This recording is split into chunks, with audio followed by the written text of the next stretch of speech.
In this world of technology, things are ever changing, rearranging. You need someone to help you out. I know someone who can.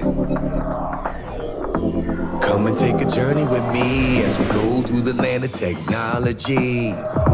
You'll never be alone. You'll be with Paul Amadeus Lane in the tech. Welcome back to the show. I'm Paul Amadeus Lane. This is our second segment of the show.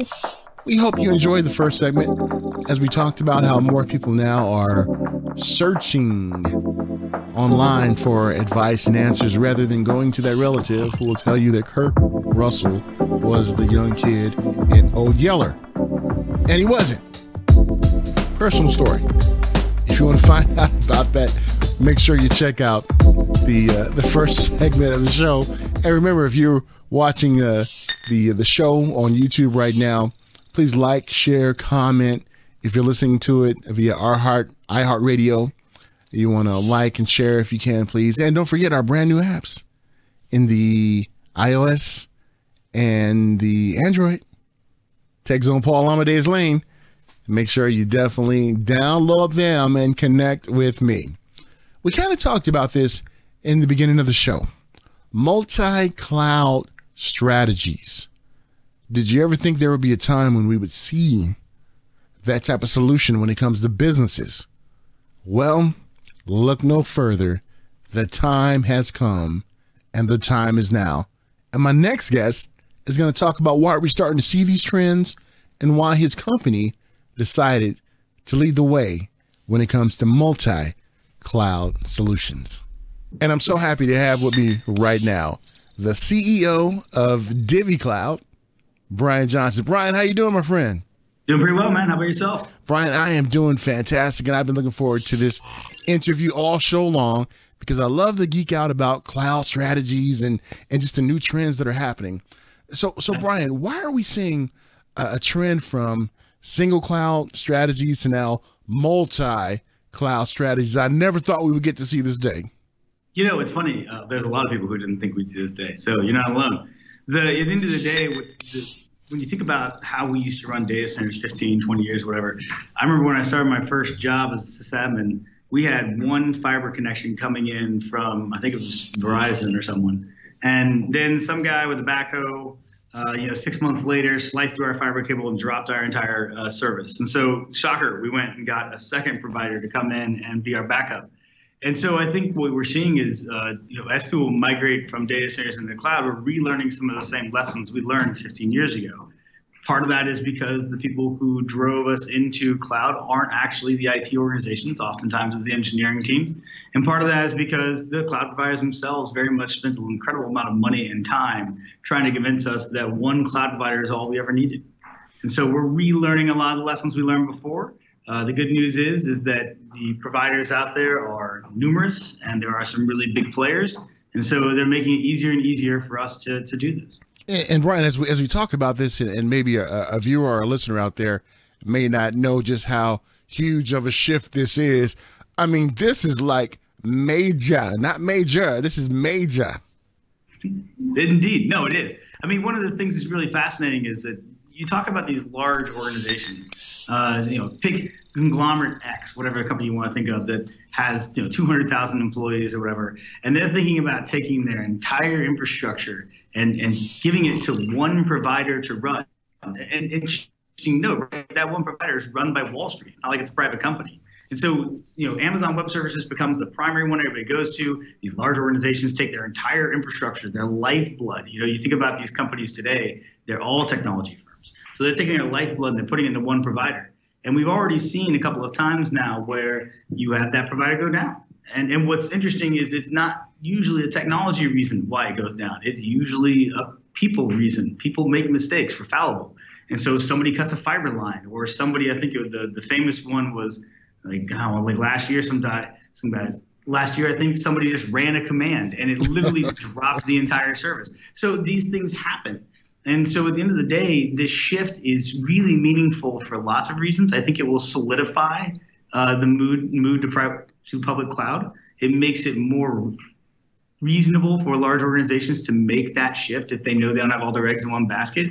But there's a lot of technical challenges that these organizations have to overcome in order to achieve this. It's not as easy as it was 15 years ago with the fiber line example. We just get another fiber line dropped in and do some routing. Now it's much more significant. You have ancillary services that these different providers have that they're trying to use to keep you locked in. It's about who controls the data and who owns the data. And so, for example, Amazon charges you money if you want to take data out of Amazon. And so that's a really significant thing. So yes, it's really cool. And there's a lot of really cool technical barriers that are going to be overcome in the coming years. And when we get there, this world will become one big hybrid mishmash of clouds and then private clouds and container technologies, and it is going to be amazing. Yeah, and we are definitely looking for it. No, I am looking forward to it. And Brian, when we look at the way technology is going today, we talked about fiber lines getting cut. But when we see the adoption of 5G being integrated throughout the whole United States and throughout the world, how is that going to change the way or when it comes to cloud computing and our thinking when it comes to that? It's interesting. I don't know if I have a good grasp how that's going to make a change. What I can say is that IT has this really amazing way of, history repeats itself type thing. We always say the pendulum is always swinging. And if you think about it, look back at IT history, you'll see that we started with mainframes. Then we moved to a more distributed model that was really based around people running their own data centers with pizza box servers and so on and so forth. Now we're beginning to trend back more into this more centralized model. And then, you start to look at things like 5G. You start to look at things like the fact that these cloud providers are actually teaching our companies how to build and run applications on top of commodity hardware. You put those things together and you begin to see maybe the beginnings of a future where we move back to a very distributed model.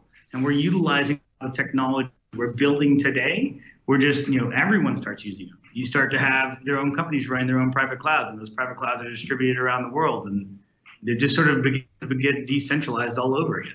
Well, Brian, you took me way back to my computer operation days talking about mainframes. I thought about MVS ops and IBM L2 processors. You took me back, man. You took me way back. We like to living in the past can be a fun and nostalgic moment. I'm not sure I'd ever like to write COBOL again now. Tell me about it, man. I remember my first project I had when I went to the Urban League and had to write that. I was like, I'm so glad we started to see things changing out and a difference. I don't even know if they make those printers anymore, but there is some guy somewhere writing COBOL code for these banks probably making a ton of money. So, good for him.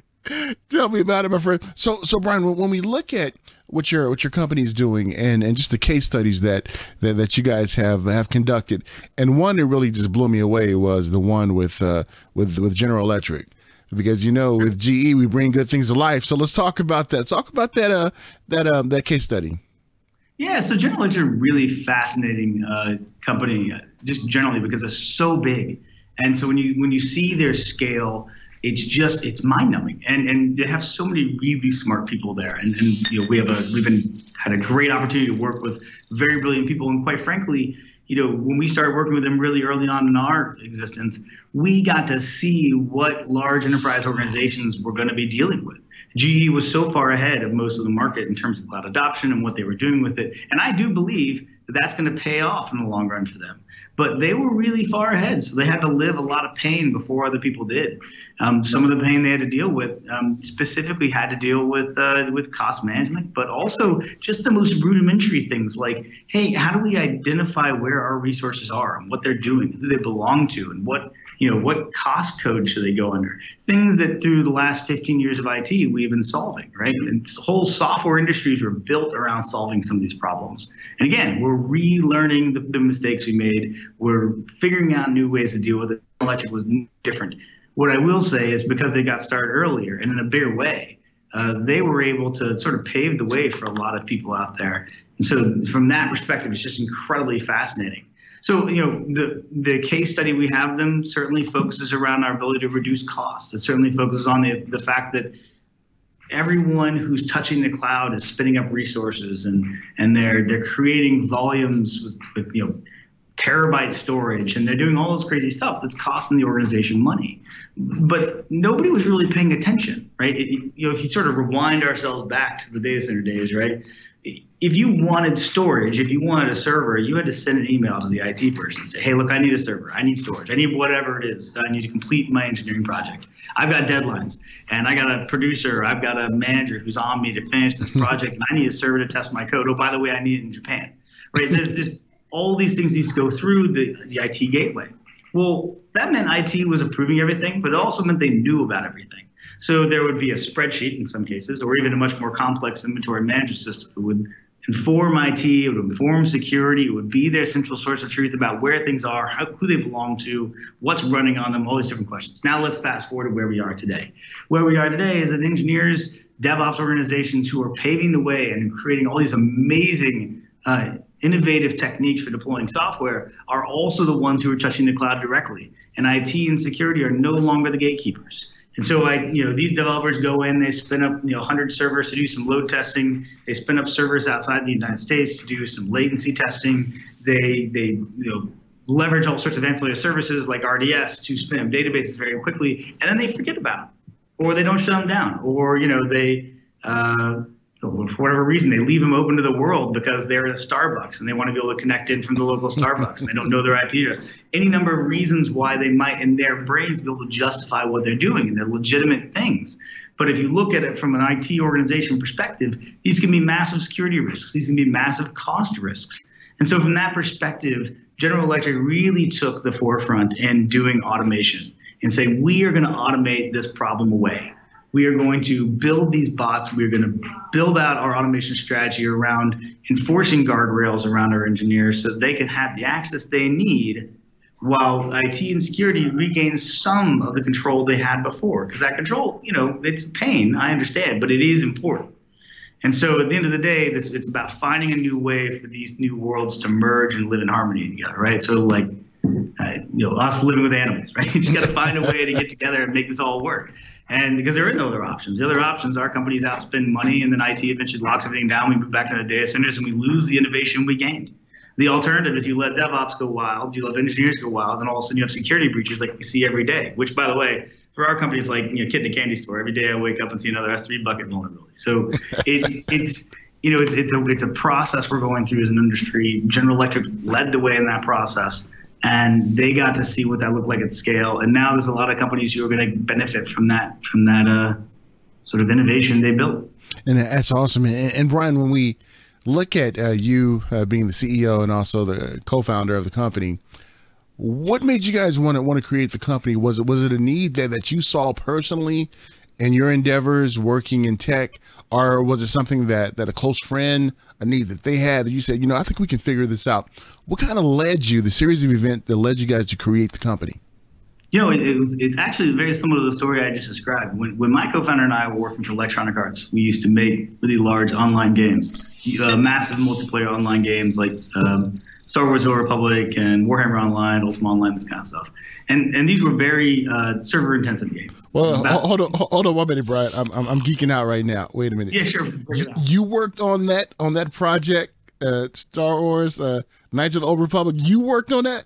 I did.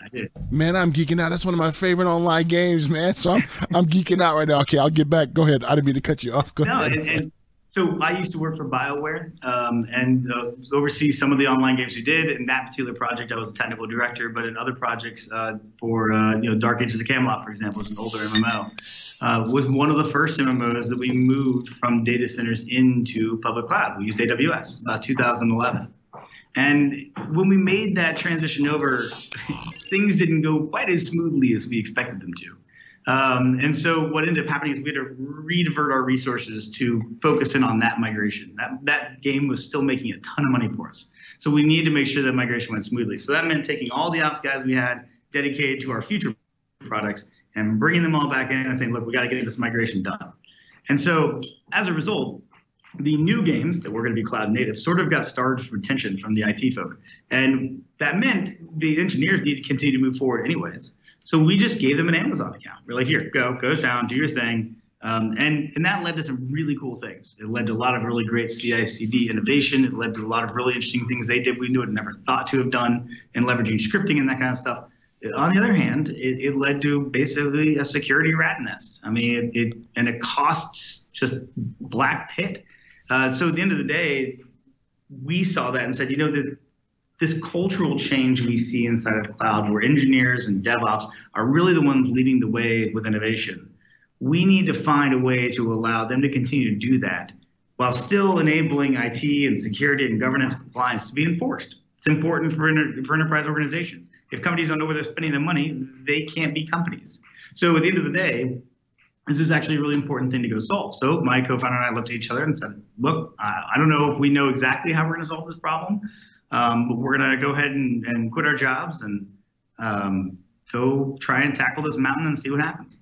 And talk about that leap of faith, my friend, to where you guys are at today is truly awesome. That's inspirational for ones out there who are thinking about, starting up their new company and taking that leap. And what you guys are doing is definitely helping out the industry out there. And speaking of that, what happens when you guys become successful? You begin to tug on Superman's cape. So are there any concerns when it comes to Amazon maybe implementing something similar? Yes, of course, right? Amazon's known for eating their young. There's no doubt about it. And it's funny, you can go to AWS reInvent, which is the Amazon conference they have every year, and you can just walk around the floor, and Amazon will make an announcement, and you can just look at the vendors and be like, you're dead, you're dead, you're dead. And at the end of the day, it's something that we all worry about. But I think as a company, because we've positioned ourselves specifically as being a multi-cloud focused vendor, and that our software really helps organizations strategically embrace cloud as opposed to use it as a tool, that focus has allowed us to be a little less worried about that. If Amazon introduces some sort of really cool and interesting technology, that means all the providers, the other two major ones especially, will need to introduce that exact same functionality in the exact same way. It has to be used the exact same way. And the way you do security and policy and everything else has to be the same. And if that isn't the case, then it really doesn't make a big difference. All it does is the more services that they introduce, the more features they bring on board, the more confusing it gets for enterprise organizations to be able to leverage multiple clouds. And that's the goal. That's what they're trying to achieve. So it's not surprising that's what they're doing. On the other hand, one of the challenges is that large enterprise organizations will eventually have to make a decision. Do we want to put all our eggs in one basket? And if not, do we want to go multi-cloud? If we want to go multi-cloud, then we can't take advantage of some of the ancillary services you're providing because it'll lock us in. And so at some point, I do wonder if these cloud providers sort of race themselves to zero, right? If they introduce just too many things these enterprises take on, so they just don't take advantage of any of them. That is well said, my friend. Thank you for opening up and sharing that with us. And one thing I like about your company too is just the experience that you guys bring to the table when it comes to the multi-cloud world, and just think the background that you had and working over at Electronic Arts and just what you guys are doing today is truly something amazing. Now, is there anything else you'd like to articulate out there to the viewer and the listener about your platform and just the message you'd like to get across out there? Yeah, I mean, I think for us as a company, another thing we really focus on, and excuse me for my voice, by the way, I'm not sure what's going on there, but for us, what we focus on is platform first. I think it's really important. One of the things that large enterprise organizations they've come to grips with over the last God knows how many years is that they have homegrown systems. They have their own inventory systems. They have their own asset management systems. They have their own cost control systems, whatever, from the last 20 years. And so you need to be able to integrate a software product like ours into those systems to gain more value from it. And so with our company, we focus very heavily on being a platform-first company. Our goal is to be able to bring sanity to your world as a large enterprise organization as a strategy, not as a point product. Right? We are bringing a more holistic approach to the problem space. And one of the ways we're doing that is by leveraging this platform and allowing our customers to take what we've built and continue to build on top of it, continue to extend it so that it gets integrated into their world and really begins to make this transition from data center to cloud a little bit more seamless, right? With a little less gaps. And that it can only really be accomplished if you provide the enterprise organizations with the tools that they need to take what you've done and take it to the next step. And so at the end of the day, as enterprises go out there and look for software to do this, one of the things I certainly encourage them to do is think about how they're going to buy this software, not as a solution to an itch, not as a solution to a problem, but how are you going to buy cloud software as a strategy for your company to embrace and move forward with over the next 5 to 10 years. And I think ultimately, as companies begin to realize the cloud is here to stay, genie's out of the bottle, we've got to build a strategy around this. Vendors like myself, and there's a lot of other vendors out there that are fantastic, that are bringing this platform type technology to the forefront are going to be the ones these organizations turn to, like General Electric, like Discovery Communications, to build their strategies moving forward. And so we hope that that continues to be the case. Awesome. And I love the name drop about Discovery Communications too, because I was about to bring it up. I was like, I'm glad you brought it up because I didn't want to forget that. And that really shows that your company and organization takes the needs of your potential clients and make sure you fit something that works for them, because what worked for General Electric may not work for Discovery Communications and so on and so forth. So it seems like you guys really take time to find out what the needs of the organization is and then expound and build on that. Absolutely. I mean, these are enterprise organizations, right? These are, according to the Supreme Court, they're people, right? Absolutely. So like you gotta listen to what they want. And at the end of the day, there are some commonalities from enterprise to enterprise, certainly, right? They're going to be dealing with tagging strategy, they're going to be dealing with security problems. But like I said, they also have their own needs, their own policies you have to focus on. So for us as an organization, we chose early on, and maybe it's because the decision was made for us because our first customer was General Electric, to be focused on enterprise companies, very large enterprise organizations. We can bring and do bring value to SMB organizations, but as a strategy and as a platform, our focus is on helping these large enterprise organizations make this change strategically. Awesome. And Brian, I cannot let you go without asking this one question, since sure. you know about Star Wars and gameplay and things like that. You know I'm gonna get your take on Battlefront 2. From being in the inside to now seeing what's out there, well, what's your take on Battlefront 2? Do you like the direction that it's going or what? You know, it's funny. So Battlefront 2, I don't have a lot of comment on. I think one, specifically because I play a little bit of Battlefront myself, and dirty little secret about being in the game industry. If you're in the game industry, you're probably not playing the game you're making all that often as an actual game, because literally you spend your entire day thinking about it. So in the ops background, I would leave and want to go play what was coming out at the time, Quake Live or whatever it is I want to play on. So first-person shooters are a big thing for me. Rocket League has been a big game for me lately. Battlefront 2, they're fun. I played it at my cousin's house recently, had a good time, but Rocket League's my jam. Play it every night. It's amazing. Awesome. Spoken like a true gamer and a developer. I love it. I love it. It's kind of like people ask me and they say, well, what do you watch on TV? What do you do this? I'm into sci-fi, things like that. I don't watch news. I don't watch a lot of stuff. I'm just into other things because I cover a lot of things. And I'm like, I just want to be away from that and try something, watch a little something different or listen to a little something different. So I definitely get it, my friend. Did you watch Happy on Sci-Fi? No, I didn't. I'm gonna have to watch it. I'm glad you said that because I have to definitely watch that. It is an absolute. I mean, look, it's not for the squeamish. There's no doubt, but it is a fantastic show if you haven't checked it out yet. Hey, well, I'm definitely gonna do it, my friend. And I will let you know how I enjoyed it. But before I let you go, how can ones find out more information about the company? Is there a website or something we want to sure. send them to? You can check us out at divvycloud.com, DIVVY cloud.com. There it is on the screen. The idea, of course, is to divvy up resources across multiple clouds. If please contact us through there, check out our website, check out any of our product information, resources. And again, hopefully the resources, if you come to our site, our goal and our mantra at the company is that we deliver value to our customers. We don't extract value from our customers. So if you come to our website, our goal is to be able to provide you some information as an enterprise that's going to be actually helpful. So you'll find some information about tagging policies and what we've seen work and not work out in the industry. You'll find some information about certain types of automation that we've seen work and not work and the reasons why they don't work and how you can adjust on that website. So we highly encourage people to go check it out and give us feedback if they don't find them there valuable. Awesome. Brian Johnson, CEO and co-founder of Divvy. It was an honor geeking out with you for the short period of time, talking about all this great stuff. And please come back again. We love to follow the journey of the company and just talk about some more cool stuff that you guys are doing out there. Cool, man. Anytime. Maybe next time I'll have a better voice. No problem. No, you sounded great. You sounded better than me. People are tweeting right now saying you sound better. I'm not sure they're putting this water, but we'll find out later. Make sure you share some with me if it's special kind of water. Yeah. Great talking to you. Once again, I'd like to thank Brian Johnson, CEO of Divvy, joining us, talking about what his company is doing when it comes to multi-cloud solutions. I geeked out there. As soon as he said Star Wars and electronic arts, I was like, oh, wait a minute, brother, wait a minute. But yeah, his company is doing some great things, Divvy. Make sure You go check them out, find out more information about what they're doing with innovation and multi-cloud solutions out there. It's just simply awesome. Well, this is not the extent of our show. We'll be back after the break. We're going to be joined by our great friends at the Consumer Technology Association. They just released their innovation scorecard.